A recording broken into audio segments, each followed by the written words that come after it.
going on, everyone? It's Justin here, and I've got a What's on My Mac video where I'm going to show you guys some of the apps that I use on a regular basis for productivity, but I also think with the back to school season coming around, a lot of these apps would be useful for studying as well. And over the years, my apps hadn't actually changed that much, but with the rise of AI tools coming out left, right, and center, I figured a lot of these had actually made their way into my workflow, and so it was time for an update. So beginning with email, I would say the central hub of everything revolves around email and day-to-day communications of business. I actually still use the native mail app, but honestly, it has a lot of issues. It's what I'm used to, it's what I'm familiar with, and I've had trouble switching to other platforms, but when it comes to search, it is simply not usable. Maybe the next generation of macOS improves upon that a little bit, but I've actually been using Superhuman Mail.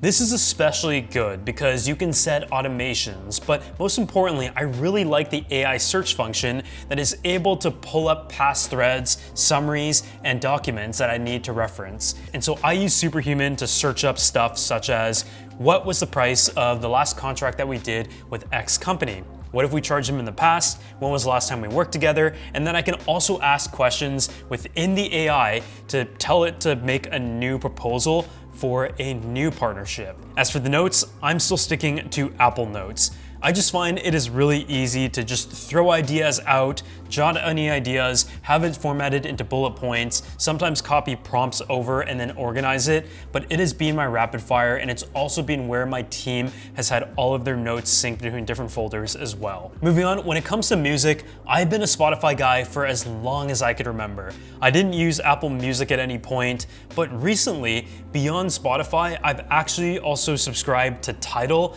and I feel like for the price, you're actually getting a lot of value. You get that high quality music, and especially if you're using high quality headphones or products that are able to support that, home speakers that really do take advantage of the lossless performance, you can't really beat Tidal when it comes to quality. The reason why I still have Spotify and Tidal is because Spotify is what I use for like day-to-day music listening on my phone, in my car, but then I also have many home speakers that I have playing continuously, and a lot of those have integrated platforms such as Tidal. Bang & Olufsen, for example, syncs very well with Tidal, and so I find the native integration to just be a bit more seamless with Tidal, but my day-to-day listening on device is still Spotify. So when it comes to remote desktop, this is something I would need quite often. My hard drive at home is 160 terabytes and it isn't network connected. So that is connected to my main computer, and when we're traveling, we might sometimes forget a file or two and need to go back to the drive and be able to pull that file. And with the traditional screen sharing application that Apple has built into the Mac, you need to be on the same network, and so the workaround for that is a program called Tailscale. It essentially creates a network that both of the devices are syndicated to, and so you can use the native Apple screen sharing app to control your computer wherever you are in the world, as long as it is enabled on both computers. In the past, I have used TeamViewer, I've also had Splashtop, and I think a few others in between, but they all kind of worked until they didn't, and so this is kind of the native solution at the moment. And then when it comes to cloud storage, I have always been on Dropbox. Dropbox is where our entire team has all of their files through multiple terabytes foldered together. We also use Dropbox Transfer to send files up to 100 gigabytes to clients. And they even now have like a document signing service and also like a video client review service, but I haven't really used those that much because moving on to the next thing, I actually use Frame.io. It was actually acquired by Adobe, and recently it had a very big update. It does seem more in line with a real production, high-scale workflow, but personally, I find it a little bit tougher to approach, and the file organization does have a few more steps. But that's not what this video is about. What I like about it is that I'm able to upload all of my video files to my editors. They can choose a format to download it in, and when they have the video done, they just place it here. I can leave comments for my editors, but I can then also send it to the client who can draw on the screen, mark up, and comment, as well as change the status of the video. And so when it comes to the end-to-end experience, we always want to make ourselves as easy to work with for video clients. And so when it comes to feedback, making it easy to have the feedback, have it time-coded on screen, and even have the ability to download that and place it right on our editor to see all of the client-flagged comments just makes this process so much easier, especially when there is myself and the finishing team of the edit, as well as our remote editors, and then the end client. As for video editing, I'm still a dual user of DaVinci Resolve and Final Cut Pro. I find that DaVinci Resolve is amazing for color grading and processing footage, encoding, and has so much flexibility, and it is becoming a better NLE, and I would say if you are learning how to edit today, I would recommend DaVinci as the one to bet on for the future.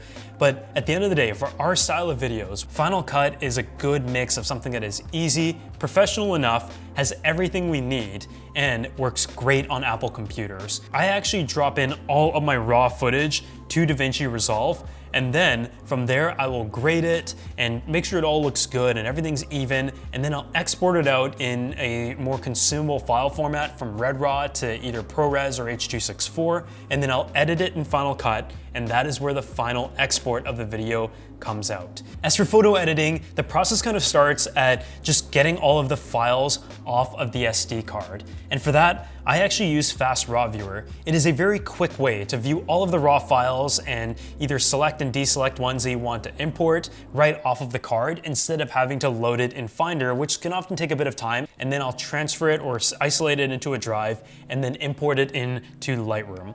All of my edits are done in Lightroom CC. I just found it to be very handy. I do use the storage that I've purchased, and instead of storing photos on my computer, I pretty much have them all on the Adobe Cloud. And so whenever I need to reference them or maybe re-edit them in the future, the raw file is already there. And so I don't have to manage file management for photos as well, which in our space is secondary to video. The Gen AI tools for minor retouching have gotten better. It's still a little bit slower being cloud-based, but in Photoshop, it definitely works quite well. And so even though we put our thumbnails together in Photoshop, I, for the most part, do all of the photo editing itself in Lightroom, and then I take it over to Photoshop to do any sort of retouching, reframing, and also adding any sort of text or alignments. So the next step is one that I've been using a lot, and it is called Granola. So I have a lot of different meetings and conference calls throughout the day, as well as briefings, and whether it is virtual or in person, it is often a big variety of information that I need to then process for later,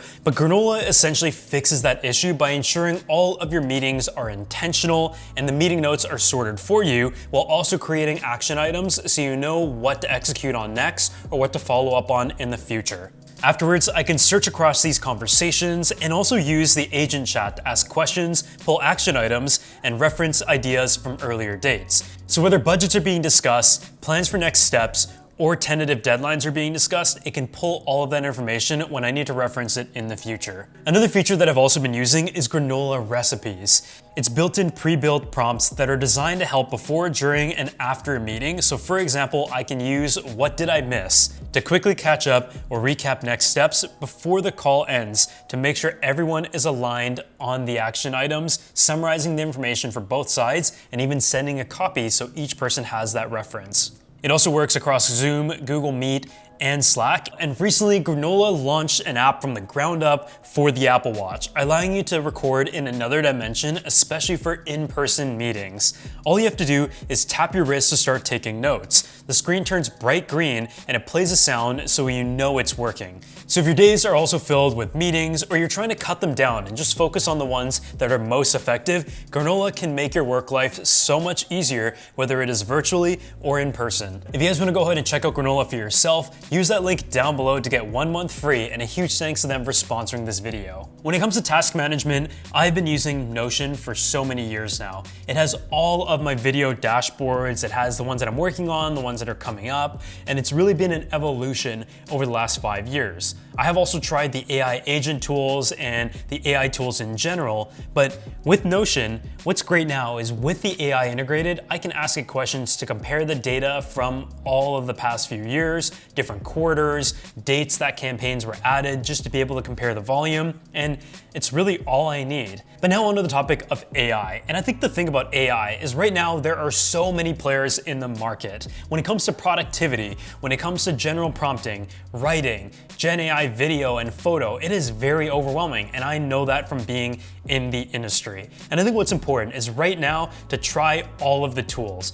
So generally, I use Gemini for very quick search, and I paid for a basic plan because sometimes I just need some curious questions and I always have some random thoughts that I want to search up right away. And usually that would involve a Google search, but now with Gemini, that kind of bundles things all in one place. When it comes to a desktop app though, ChatGPT has been my go-to. It is fast, it is able to format things nicely. If I need quick notes on stuff that I then go ahead and add my opinions on, I found that it is just a very quick and smooth platform. I've also really enjoyed Claude for more detailed prompts. Cowork has been really good as well for formulating documents and actually putting together certain presentations. I think when it comes to detailed work and the depth of information, Claude has had the upper hand. And so I do have subscriptions on the three main platforms of Gemini at the basic level, ChatGPT, and Claude. And I don't really need to upgrade that because I don't use tools such as the image generation or video generation that often. And I also don't use the coding elements that come from ChatGPT and Claude as often as some other people. And so I've been able to use all of those platforms in collaboration with each other and figure out which one is truly the best. As for dictation, I've been using Whisperflow, and honestly, I really like it so far. I personally always hated dictation apps. I don't like it when people use it next to me, and I also don't like using it in general, but I've actually found a pretty good use for apps such as Whisperflow because it takes what you say, makes it in that tone of voice, and it also synthesizes the information if you need it to. And so sometimes I find that you guys can probably tell from the video that I'm very wordy. And so I can just hit that button, say it how I would say it, and then it will be able to organize it into proper English because I've also been told that a lot of my texts don't make any sense at all. And so Whisper has been very seamless. Whether you are writing, prompting into AI, or just sending a simple text message or email, it has been very easy to use. And I know Apple has tried to improve upon that, but we'll kind of see how well that integrates. But for now, on the computer at least, Whisperflow has been very awesome.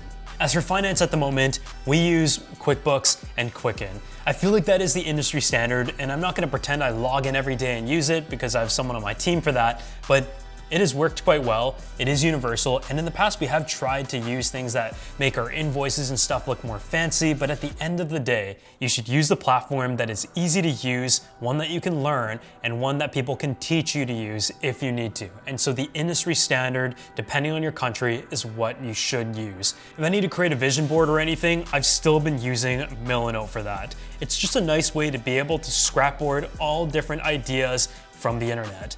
Pinterest, your email, inspiration you've saved on your phone, photos you've taken yourself, and I've seen people use it in extreme detail and get so good at creating these beautiful decks on Milanote. But I use it at a very basic level just to pin different things, send it to my designer, and give them a good starting point of how to proceed with a project.